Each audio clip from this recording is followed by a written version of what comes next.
This is Niavaran Palace in North Tehran, former residence of Mohammad Reza Pahlavi, the Shah of Iran.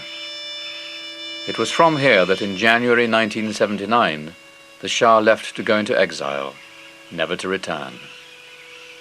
2 weeks later, Ayatollah Khomeini proclaimed an Islamic Republic and the end of 2,500 years of monarchy in Iran. Today, Niavaran is kept as a museum.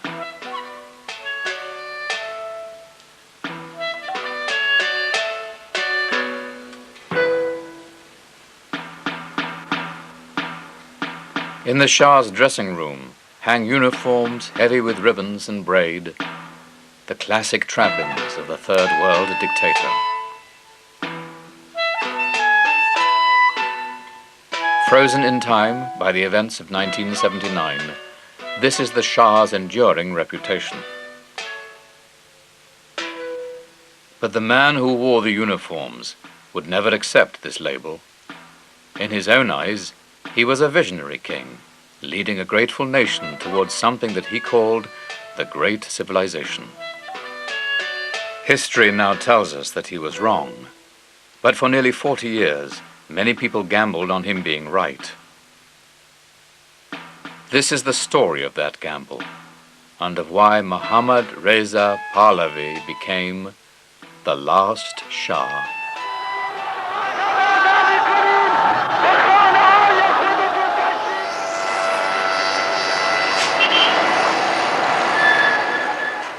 There is a very specific and special relationship between me and my people. As long as this special relationship exists between myself and my people, I don't see where somebody should or could step in and break it. The Shah was a genuine visionary. He had a vision for his country. A fully developed country taking its place alongside its natural Aryan compatriots of Western Europe and the United States. He wasn't just a cynical dictator. مردم ما شاه رو مثل یک شیطان میدونستن. حتی کار خوبش رو هم بر اساس شیطنت میافتن، نه بر اساس اینکه یک کار خوب داره میکنه. The Shah became Shah because of his father, Reza Khan, the first Pahlavi Shah. Outside the White Palace in Tehran stands an unfinished statue of Reza Khan. Work on the statue was halted by the revolution, but the bronze legs remain as an unintended monument to a man who came from nowhere to found a dynasty. Reza Khan's rise to power coincided with his country's decline. By the 1900s, Iran, known to foreigners as Persia, had been carved up by the imperial superpowers of Russia and Great Britain. As his country fell apart, Reza Khan began his ascent to the throne. He joined the Iranian Cossack Brigade and rapidly rose through the ranks. After the First World War, he entered the political arena as a military strongman. In 1926, he ousted the ruling Qajar dynasty and crowned himself Reza Shah Pahlavi, King of Kings. At his side during the coronation was his 6-year-old son, Mohammad Reza, now crown prince and heir to the throne. Judge for yourself, he later wrote, how much fear and reverence all of that ceremony could inspire in a child of 6. Fear and reverence also sum up the feelings inspired in the son by his father. Here was this frightened young boy who was always belittled by his father, and Reza Shah always said, my son can't carry on after me, he's not tough enough to do this, he's got to be a ruler like me if he wants to hold this country together. So the boy always felt inadequate in relationship to this giant of a figure. Reza Shah was the very pragmatic, level-headed, disciplined, and strong man. His son, Mohammad Reza Shah, was a bit of a mystic, very sentimental, thin-skinned, and really very emotional. They were really very, very different personalities. Reza Shah dominated his countrymen as well as his son. Believing Iran had become stuck in the Middle Ages, he applied the disciplines of the parade ground to bring it into the modern world. Taking his inspiration from the West, he built railways and roads and founded hospitals, schools, and universities. At the same time, he dealt ruthlessly with enemies and rivals, making the Pahlavi name feared and hated throughout Iran. His most stubborn opponents were to be found among the Iranian clergy. Iran is a Muslim country, but like no other. Nearly all Iranians are Shiites, the minority sect in Islam. Shi'ism is the repository of the country's most traditional beliefs. It gives to the Iranian psyche Puritanism, a distrust of authority, and a reverence for martyrdom. But Reza Shah had no time for a religion that got in the way of modernization. In a frontal assault on tradition, Reza Shah outlawed the chador, or veil, worn by women, and for good measure he ordered that men shave their beards and adopt the Pahlavi cap. کلاه پهلوی را با میخ میکوبن به سر مردم و خدمتتون عرض کنم که چادرها را از پیرزن‌هایی که اصلا نمیتونه بدون حجاب زندگی کنه اینا را از سرشون به زور برداشته میشه، سلب آزادی ها میشه و مشخصه عمده رضاخان قلدری بود، ایجاد وحشت در دل مردم بود که رمز موفقیتش بود.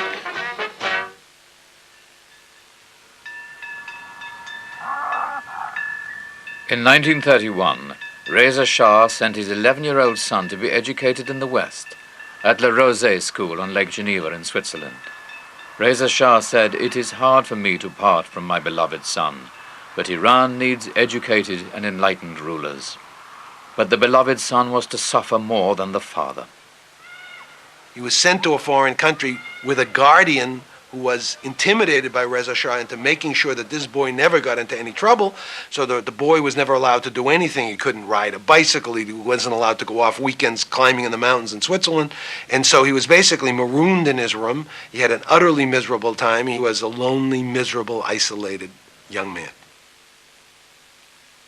On his return to Iran in 1936, the 17-year-old Crown Prince was ordered to marry Princess Fawzia, the sister of King Farouk of Egypt.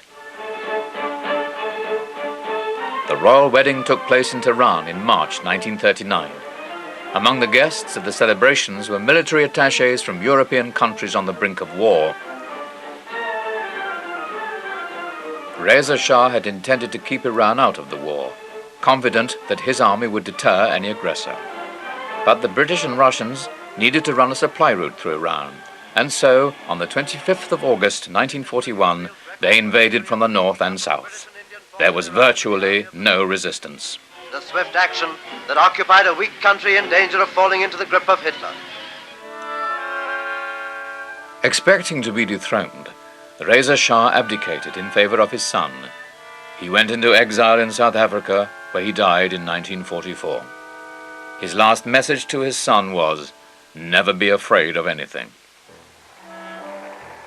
With no guarantee that the Allies would approve his succession, the Crown Prince had to move quickly.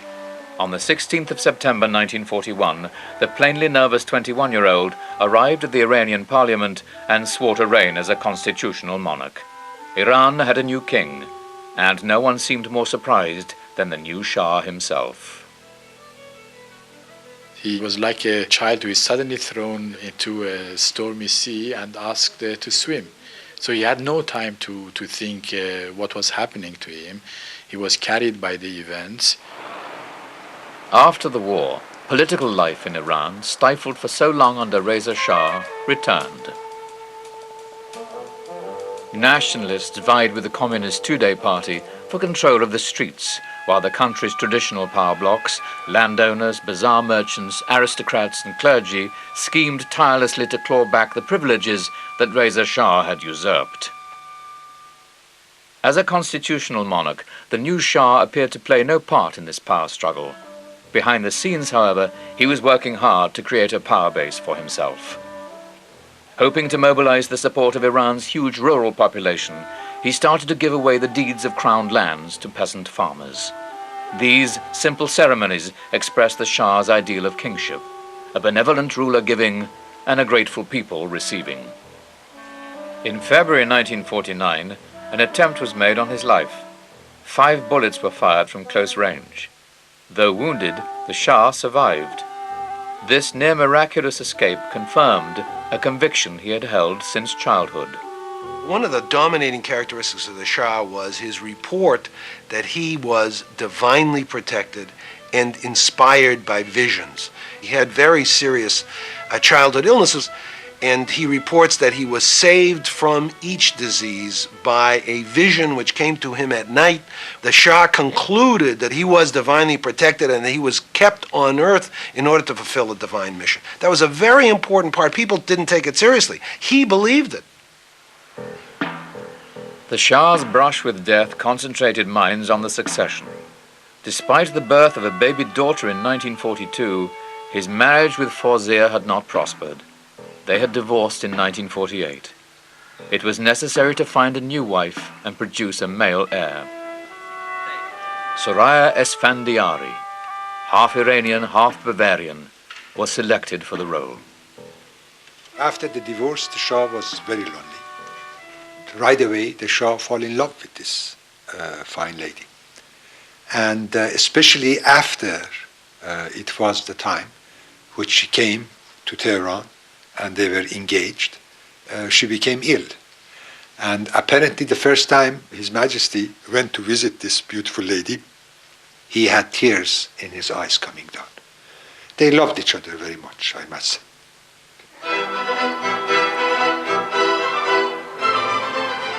They were married in 1951.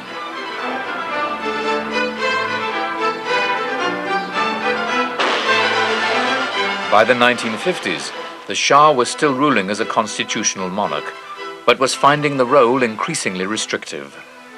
He was conscious of the contrast with his father, whose body had been returned to Iran in 1950. Throughout his life, the Shah was haunted by this vision of his father, and there were groups that had been excluded from power who would use him. He would come to tell him, "But Your Majesty, this is a monarchy. Remember your father. When your father was there, could the price of bread quadruple in a month? Never." He would go and throw 2 bakers in their ovens, and that would be the end of the story. This comparison was constantly there. But even as the Shah tried to assert himself, a politician appeared who intended to further restrict his powers, Dr. Mossadegh. Jailed by Reza Shah, he now challenged his son over the issue of Iran's oil. Iranian oil had always been a British concession. In return for a percentage of the royalties, the Anglo-Iranian Oil Company, in which the British government held a majority share, had exclusive rights to exploit Iran's oil. By the 1950s, nearly 10% of the world's oil came through Anglo-Iranian's refinery at Abadan. Anglo-Iranian made twice as much in profits as Iran did in royalties. Oil nationalization was the issue on which Mossadegh rose to power. Unable to resist the wave of nationalist sentiment, the Shah reluctantly appointed Mossadegh Prime Minister in 1951. A bill nationalizing the Anglo-Iranian Oil Company was immediately passed. The British responded by withdrawing from Abadan and imposing a worldwide boycott of Iranian oil. Mossadegh tried to bring Shah, young Shah, into the camp of the nationalists, knowing his resentment to the British, and create popularity for him. But Mossadegh wanted a figurehead, while the Shah longed to exercise real power.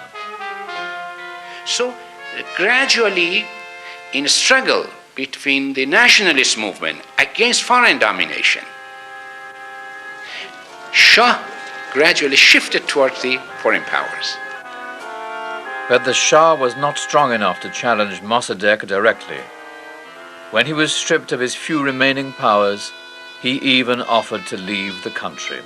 Iranians referred to the Shah as the suitcase monarch. That is to say, he always had his bags packed. He was ready to go. All through his life, he would not stand against strong pressure. When there was no pressure, he was a very strong-willed man, but as soon as there was a bit of adversity, he would tend to bend. But in Washington, President Eisenhower had become convinced that Mossadegh was about to deliver Iran to the communists. With the active encouragement of the British, he decided to play the Shah card. A plan was drawn up by the CIA and by MI6. The Shah would dismiss Mossadegh while a mob, funded by the British and the Americans, took to the streets to neutralize Mossadegh's supporters. But the so-called counter-coup misfired. Mossadegh's supporters flooded onto the streets, and the Shah's supporters went underground. The Shah fled to Rome with Queen Soraya. He appeared to have lost everything, but Mossadegh's victory was to be short-lived. 2 days later, pro-monarchy demonstrators, backed by army units loyal to the Shah, took over the streets of Tehran.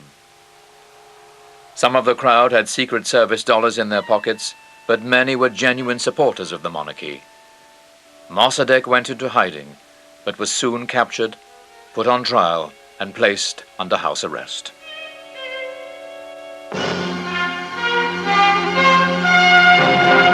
The stay of the Shah of Persia and Queen Soraya in Rome was of short duration, for first reports of Dr. Mossadegh having won a victory were quickly reversed, and from the turmoil of Tehran, news came that the royalist coup had been successful after all. For the Shah, 1953 marked a fresh start. The counter-coup had shown that the West was prepared to back him. But he was now also convinced that the Iranian people loved him. In a broadcast to the nation, he said, "Until now, I was a hereditary king, but now I am an elected one. You have elected me." But 1953 left a bitter legacy. The military coup of 1953 was actually a turning point, because for the first time in a third world country like in Iran, we tried to establish a democracy. And it was Shah and his foreign supporters who killed the democracy in Iran. That was the end of his legitimacy. The Shah's legitimacy was also undermined when the CIA began claiming the whole credit for the counter-coup, suggesting it was their dollars rather than the Shah's popularity that had brought the people out on the streets.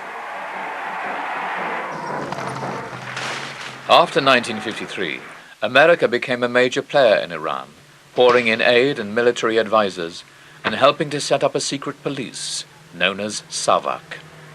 The thing to do was to help him stay in power and see to it that he stayed in power. There was no sense in going through this whole exercise and then having it fail in that fashion. But the Shah had no intention of failing. Dismissing independent-minded politicians and surrounding himself with compliant ministers and technocrats, he was at last able to start running the country in a way his father would have recognized. When he come back and he see the love of the people, he felt that now he has to emerge as a strong man and he has to come as a leader, whether people like it or not. Since the people loves him, he has a duty for them. The new start was symbolized by a new queen. Though the Shah was deeply in love with Soraya, they were unable to have children. The question of the succession again became urgent. Reluctantly, the Shah agreed to take another wife. The couple were divorced in 1958, and the following year there was a third royal wedding in Tehran. Farah Diba was part of a new generation of Western-educated Iranians. An art student in Paris, she brought a cultured, liberal influence to bear on her husband.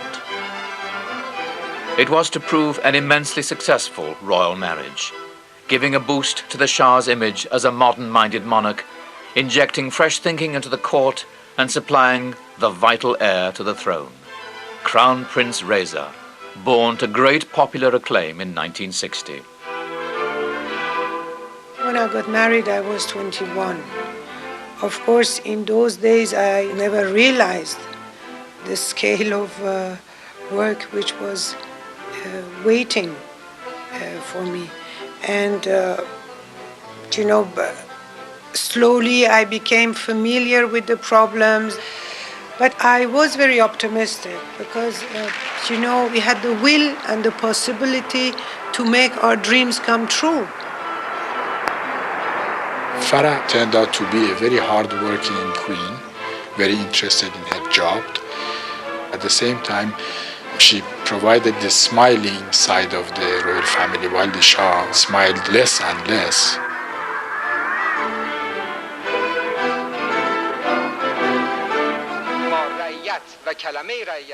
In 1961, the Shah made his most audacious move. He launched a revolution. Called the White Revolution, it promised land reform, the emancipation of women, health and literacy programs, and Western-style modernization. By putting his revolution to a referendum and receiving, according to official figures, 95% of the vote, the Shah was able to claim that the people endorsed his vision of modernization. But it wasn't just the masses who backed the Shah. Western-educated liberals were also swept along by his modernizing zeal. He would say, you want to make a revolution? I am going to make that revolution because you are not capable of performing it. So I'll do it.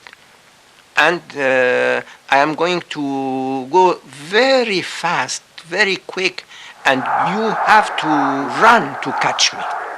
That's why most of our generation believed in him. For the first time, I think, in Iranian history, people were hopeful that they can solve their problems. The country would, not only the country, the individuals in the country could hope for a life of prosperity and success. Many people also hoped that the revolution would deliver what the nationalist movements of the 50s had not: democracy. But their democratic aspirations were to be frustrated. In order to implement his revolution as rapidly as possible, the Shah put aside the constitution and muzzled the press. The experiences of 1953 had convinced him that his country was not ready for democracy. The Shah believed that politics is a diabolical invention of ambitious individuals, greedy individuals who are uniquely after their own personal interests. I was thinking that once you have a society in which everybody has a PhD and everybody is vaccinated against demagoguery and being duped by politicians, then you can have politics. But when will that moment come? There's no question that my father was led to a situation where he had to take a lot of functions well beyond his constitutional limitations into his own hand. My father at that time was placed in a circumstance when he wanted to get the job done, and if it was not done by reason of other people either failing in their duties or not assuming the proper responsibilities, he had to take it on himself and be on top of it to make sure it's done. Like his father, the Shah encountered the most stubborn resistance from the Shiite clergy. And, like his father, the Shah dismissed these criticisms as the reactionary views of a medieval mindset. If you are unhappy that your country makes progress, if you are unhappy that your country is saying goodbye to a feudalistic system, if you are unhappy that half of the population of your country, the women, are emancipated, well, this I cannot help. The sharpest attacks on the Shah came from an obscure priest based in the holy city of Qom.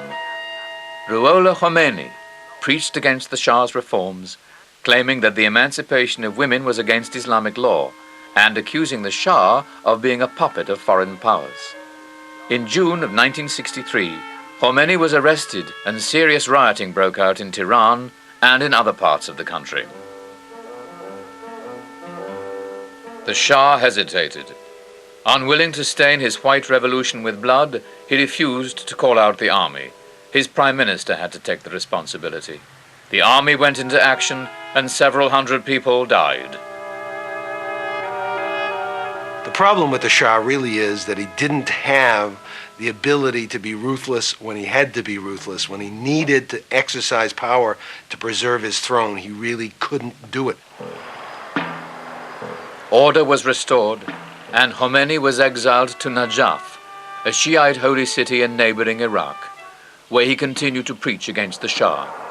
In particular, he attacked the presence of American nationals in Iran, who had been granted immunity from Iranian laws.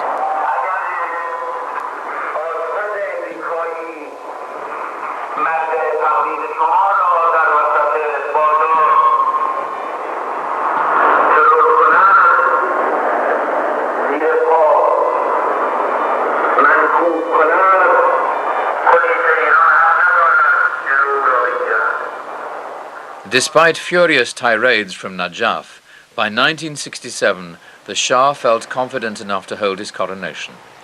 He had delayed the event for more than 25 years because he said there was no honor in being crowned a king of a poor country. By the late 60s, Iran could claim to be, if not rich, at least on its way, with oil prices steadily rising. The economic promises of the White Revolution appeared to be coming good.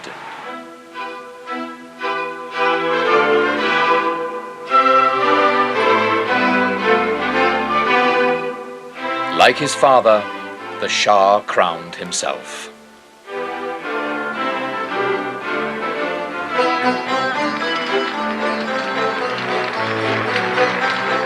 He thought that he has reached the peak of his power. He had become the most successful of Iranian kings for several centuries. The economy was going very well. Iran's prestige was high throughout the world.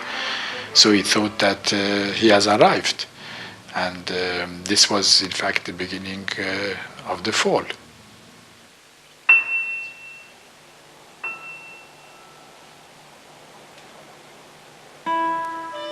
The Shah's fall began among the ruins of Persepolis, the seat of Persia's ancient Achaemenid kings, Darius and Xerxes.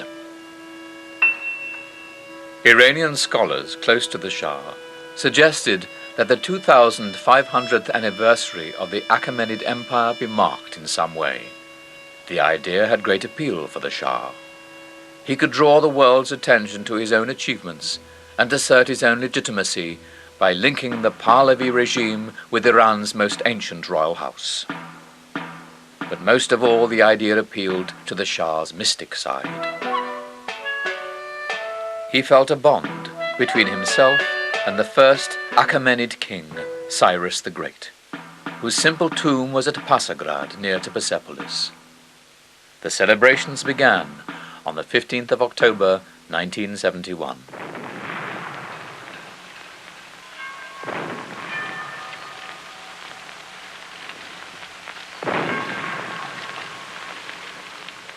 In a voice charged with emotion, the Shah addressed the spirit of the long-dead king. شاهنشاه ایران و از جانب ملت من O Cyrus, great king, king of kings, Achaemenian king, king of the land of Iran, I, the Shahanshah of Iran, offer thee salutations from myself and from my nation. For him, this moment was the essence of what he called the Great Civilization. He wanted to go into history as a new Cyrus. The great civilization for him was a combination of Cyrus the Great and of economic and social development. After honoring the memory of Cyrus, the Shah was joined by 50 heads of state for the main event, a parade of Iranian armies through the ages, which out-DeMilled Cecil B. DeMille. But there was one group excluded from the events at Persepolis, the Iranian people. Because of security concerns and the inaccessibility of the site, most Iranians had to watch this patriotic pageant on television. Far from inspiring them with royalist fervor, it left many feeling baffled and insulted. Everything was ripe to start a real democratization of the society. And instead of that, he wanted to make a show of himself. And this is where parting between him and the people starts. He felt bonded to and had won with Cyrus, the ancient Achaemenid monarchy, the whole grand history of Iran, and its cultural achievements. But this was some kind of mystical association which the Iranian people weren't plugged into. They didn't know what he was doing. The Shah's guests were ferried around in luxury coaches, unaware of the security measures surrounding the event. Fearful of terrorism or merely protest, Savak had rounded up thousands of people, loosely defined as troublemakers. Because of the security, because we have to look after every heads of states or representative of that country, the security arrested a lot of people. They put them in prison. And I went to His Majesty. I said, they have arrested a lot of people who are innocent. Persepolis had focused the attention of the world on Iran, but not in the way the Shah had hoped. After the event, human rights groups were flooded with lists of prisoners' names. They began to investigate and publicize claims of the detention, torture, and execution of political prisoners in Iran. خدمت شما عرض بکنم که در اون سالها زندان یه چیز وحشتناکی بود. من یه چیزی میگم شما یه چیزی میشنوید. اصلا طرز برخوردشون، صحبتشون خیلی با ما وحشیانه و سخت بود.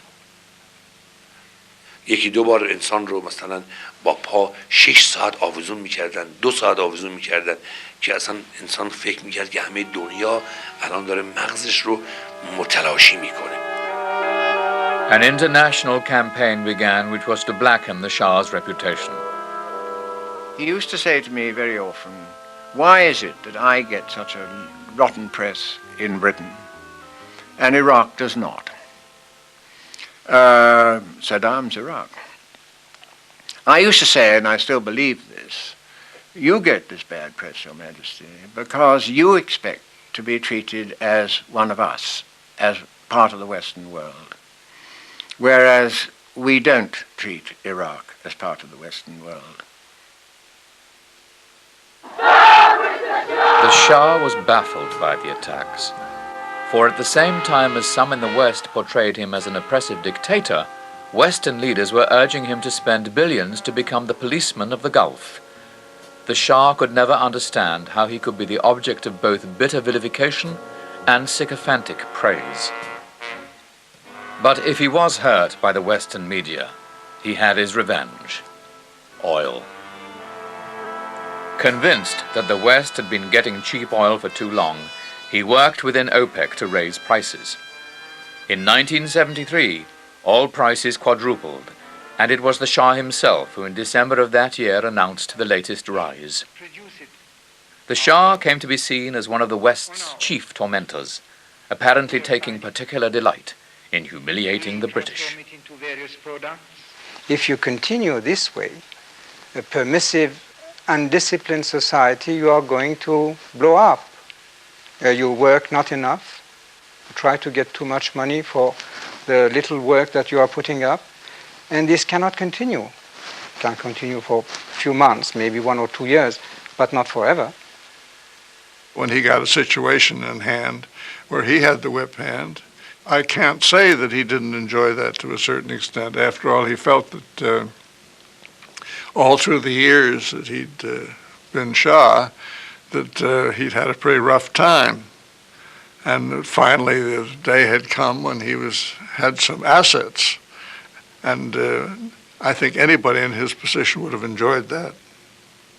And he certainly did. I always thought at some point our country was in a way that it was too good to be true.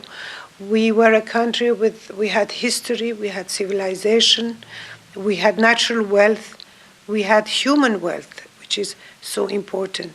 We had the security, we had the stability, so everything was happening in Iran. There was a bright future in front of us. By the mid-70s, the Shah had all the levers of power firmly in his grasp. Government was a mere instrument of his will, and all power emanated from the throne. The Shah was the only game in town. He was the fount of all power. He was the fount of all patronage. If you were in disfavor with the Shah, of course you could go and eke out an existence for yourself, but you really had to seriously limit your ambitions. For the people of Iran, political life was a charade. There were two parties, nicknamed the Yes Party and the Yes Sir Party.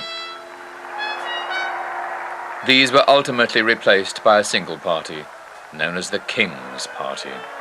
ببینید مشکل این نوع نظام ها همینه که خودشون افراد به اینجا میکشونن که یا باید 100% موافقشون باشید یا مخالفشون.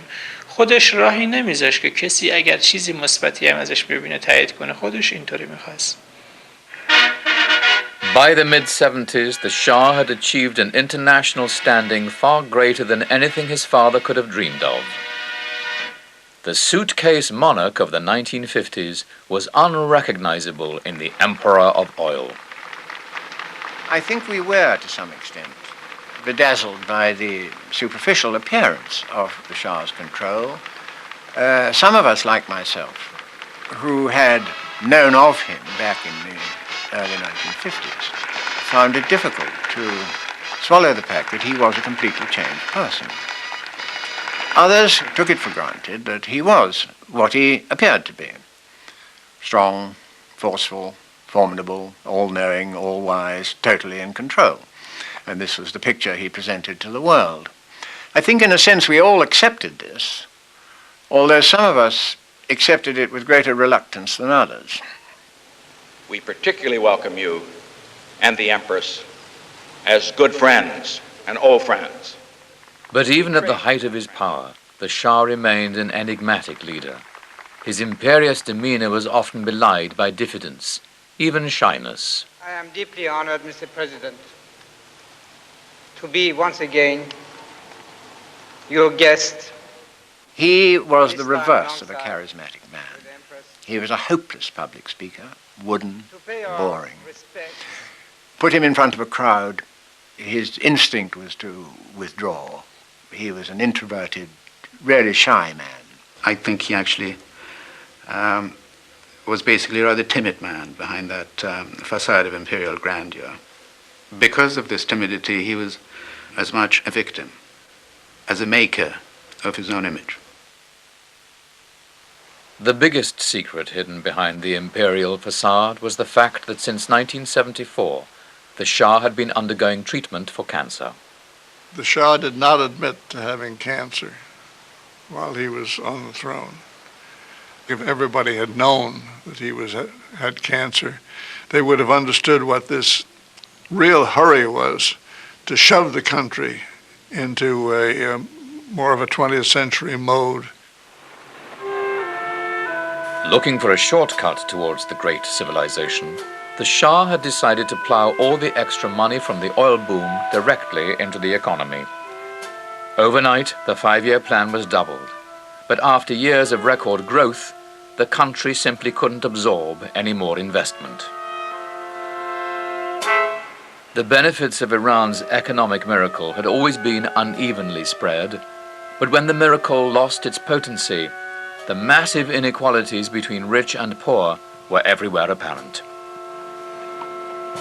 Economic insecurity and frustrated expectations encouraged many Iranians to look more closely at the so-called Great Civilization. Now that the glitter was wearing off, many were dismayed at what Iran had become.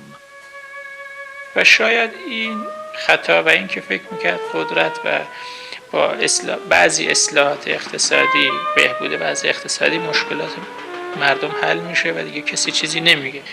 ولی شاید در اصل شاید بیش از حد به این قضیه بها داد، در حالی که نکته‌ای که تو ایران خیلی مهم بود اینه که حتی غرب زده‌های قبلیمون نسبت به این قضیه بسیار حساس شدن، یعنی احساس کردن که این گرایش به غرب دیگه هویتشون رو هم داره از دست میده.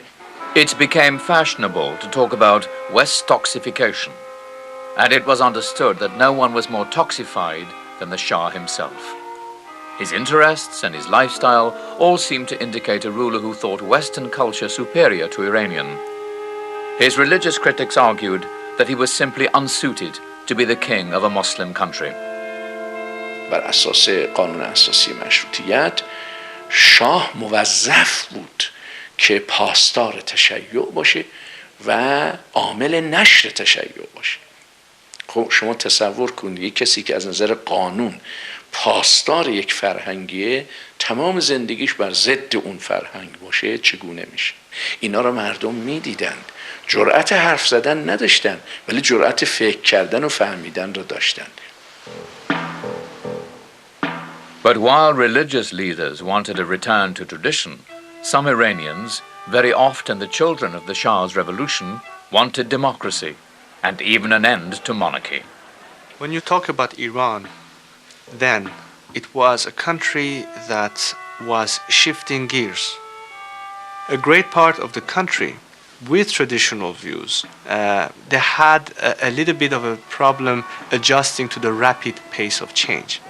And on the other hand, you had intellectuals who were in fact demanding faster reforms. And I guess at some point in time, we had a sort of crisis, not purely political, but a sort of sociological crisis that began in my country. Celebrations in 1976, marking the 50th anniversary of the Pahlavi regime, were a somber affair. The dutiful applause of the well-drilled audience gathered at the tomb of Reza Shah had a hollow ring. An atmosphere of stagnation was gripping the country, but the Shah still believed that the people supported him. I can claim to have the pulse of my people really in my hand.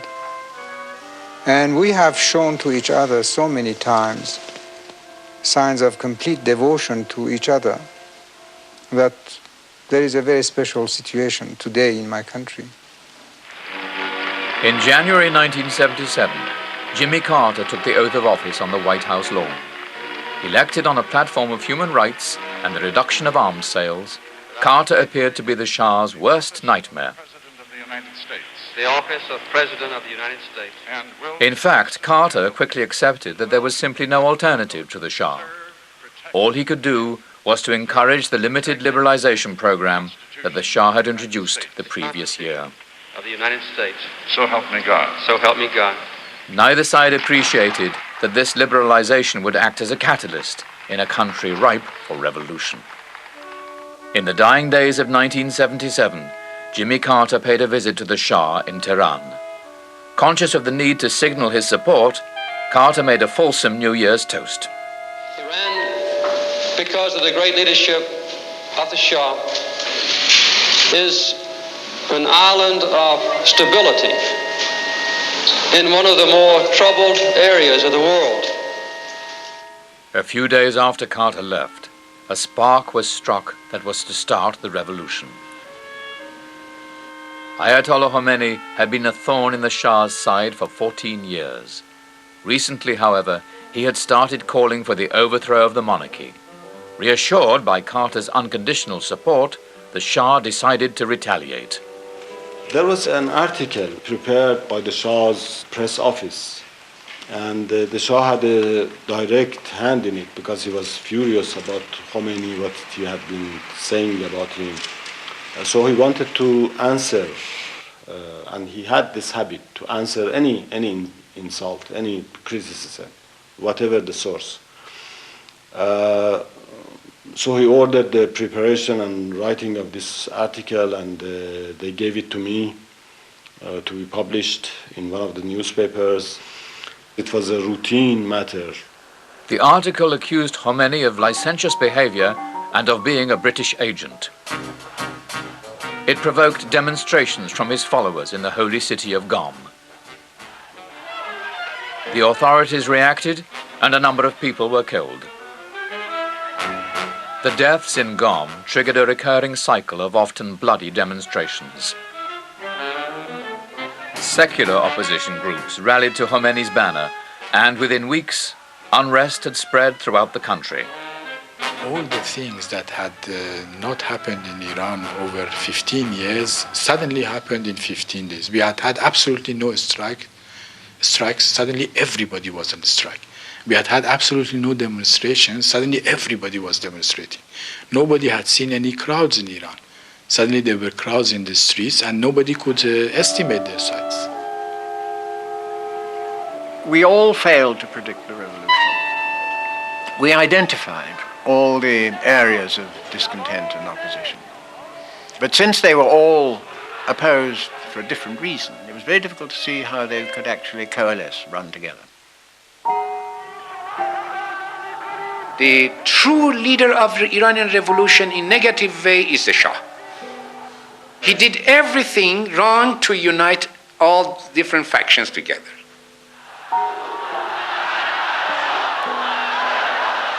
He just couldn't believe that he was as unpopular as he turned out to be. That there was no such thing as the Shah People Revolution.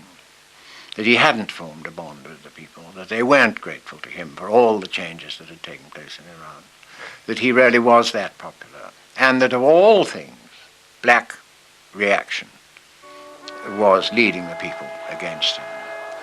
He would have been happier if it had been Red Revolution. He would have been happier if it had been the communists, because at least he felt that they were progressive, whereas the people he really had it in for were the mullahs.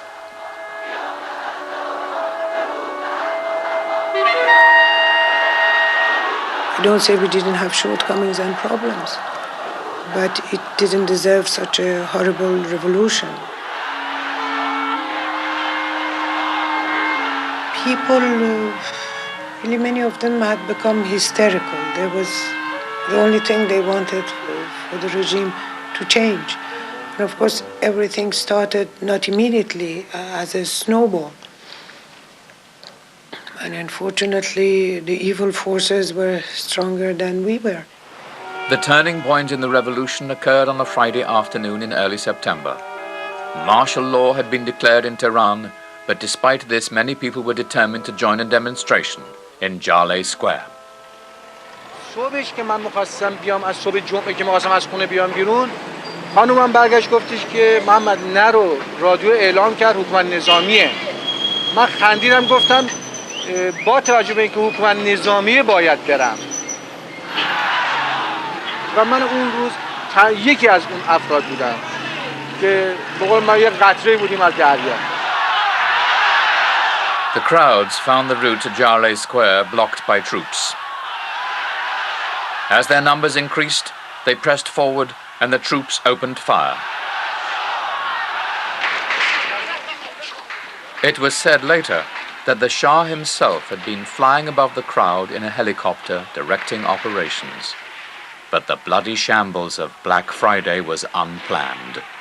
This was not a cold-blooded attempt to kill large numbers of people. This was groups of untrained recruits who were shooting wildly into the crowd. It was very random shooting.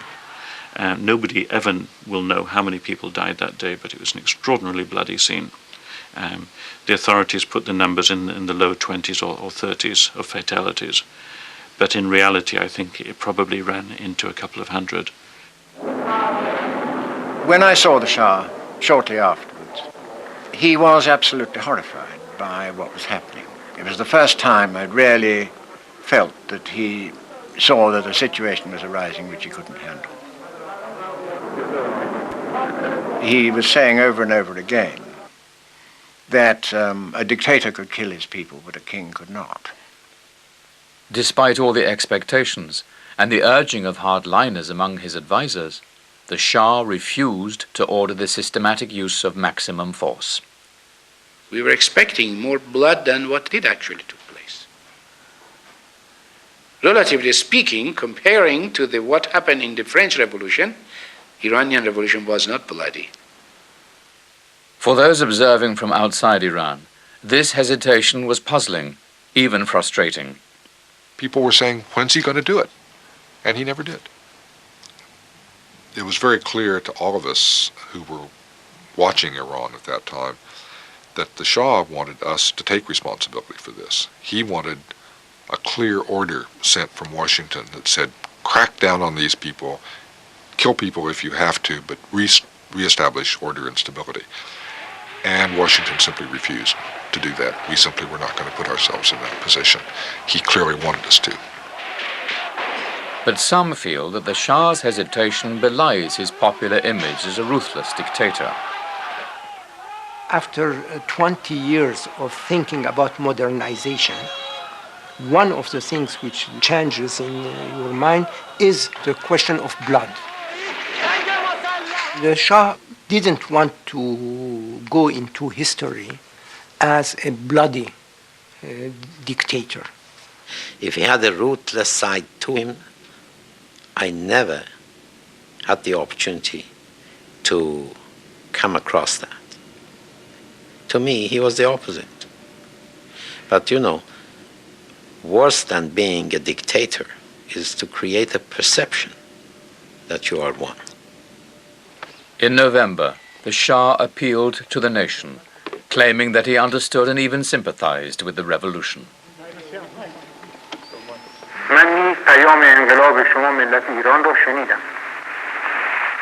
من حافظ سلطنت مشروطه که موهبتی است الهی که از طرف ملت به پادشاه تسلیم شده است هستم.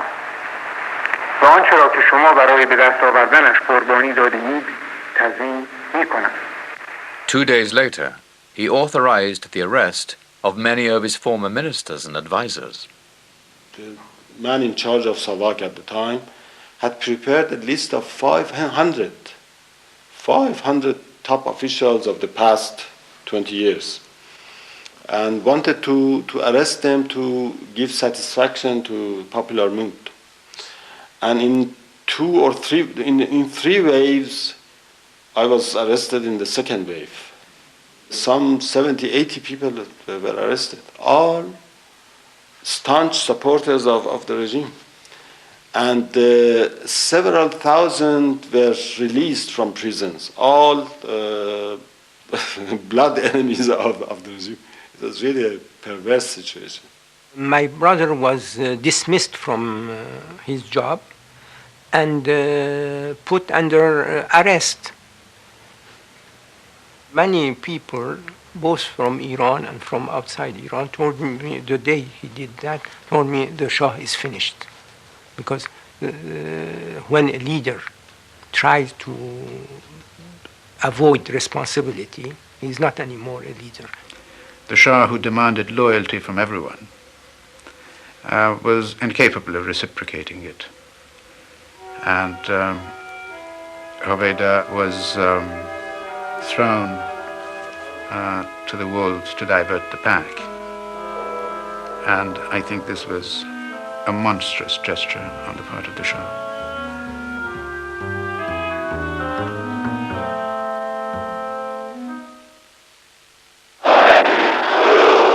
As the court fell out, the crowds on the streets swelled to unbelievable proportions. On the feasts of Tasua and Ashura, the holiest dates in the Shiite calendar, crowds in Tehran are estimated to have reached 1.5 million. On January the 16th, 1979, the Shah and Queen Farah left Niavaran Palace for the last time and headed for the airport.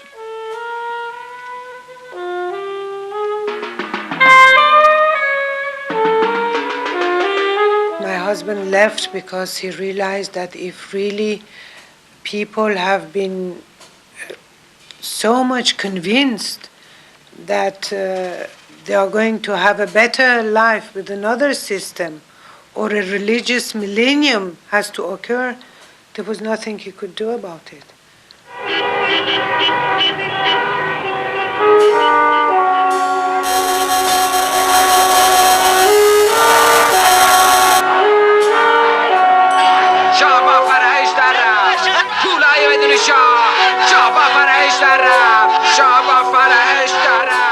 واقعا من میگم بدبخت بود. من دلم به بدبختی این سو. انصافا آدم بالاخره اینم یه موجودی بود. این انقدر بدبخت بود فکر کردش که این تو بمیرم از اون تو بمیریاست اینجوری بگم. Like his father before him, the Shah was to die in exile. He wanted to settle in America or Britain, but his former allies did not dare offer him a home. He became an international nomad looking for a refuge, and all the time his cancer was getting worse. He ended up in Panama, where he gave his last full-scale interview.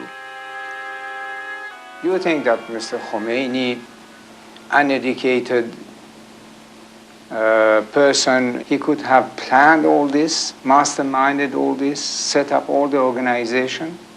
I know that one man alone could not have done it. This I know. He was contemptuous of Khomeini's people. He couldn't believe that they could have done this themselves. He certainly didn't believe that his people had lost faith in him. This was a terrible thing for him to admit. And he was not prepared to do that. Threatened with extradition to Iran, the Shah left Panama for Egypt in March 1980.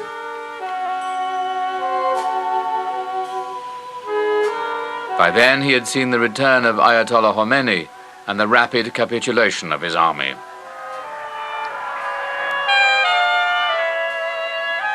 As he lay dying in a hospital in Cairo, his father's mausoleum in Tehran was demolished. On the ruins of the Shah's great civilization, there now stood an Islamic republic. He never complained. As if he has reached a level of wisdom and life that he was flying over the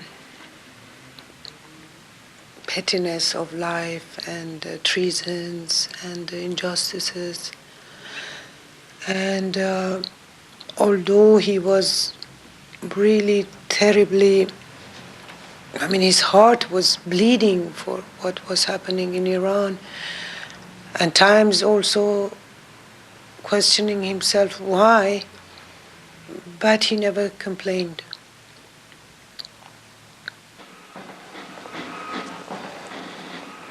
He died on the 27th of July, 1980. President Sadat gave him a state funeral, but few of his former allies attended.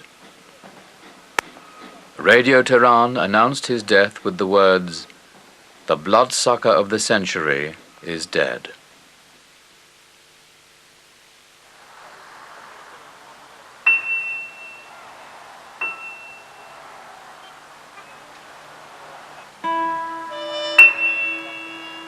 He was a powerful nationalist. He was, in his way, a revolutionary. He set about modernizing what was, in developmental terms, one of the most backward countries in the whole Middle East. And he got an awful long way down that road. He lost the race, but an awful lot of what he created is bound to survive. His greatest sin will be seen as this attempt to actually turn the people of Iran into something that they were not. He was trying to turn them into copies of Europeans and Americans. They did not want to be turned into something different. They were very traditional people, so they turned ultimately to their traditional leaders, the religious classes, in order to prevent this transformation which the Shah was trying to bring about.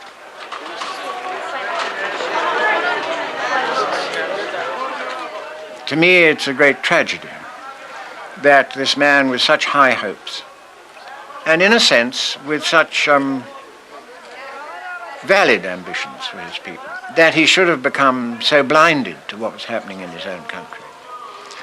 To become so much the prisoner, really, of a personality for himself, which he and his sycophants had created over the previous 25 years or so, that he came to such a tragic end. I am dedicated to my country because this is the most beautiful thing that could happen. What could I take away with me when I go in the grave? Not even a dress, maybe just a piece of white cloth, that's all. So what I've got to take with me in the grave is history.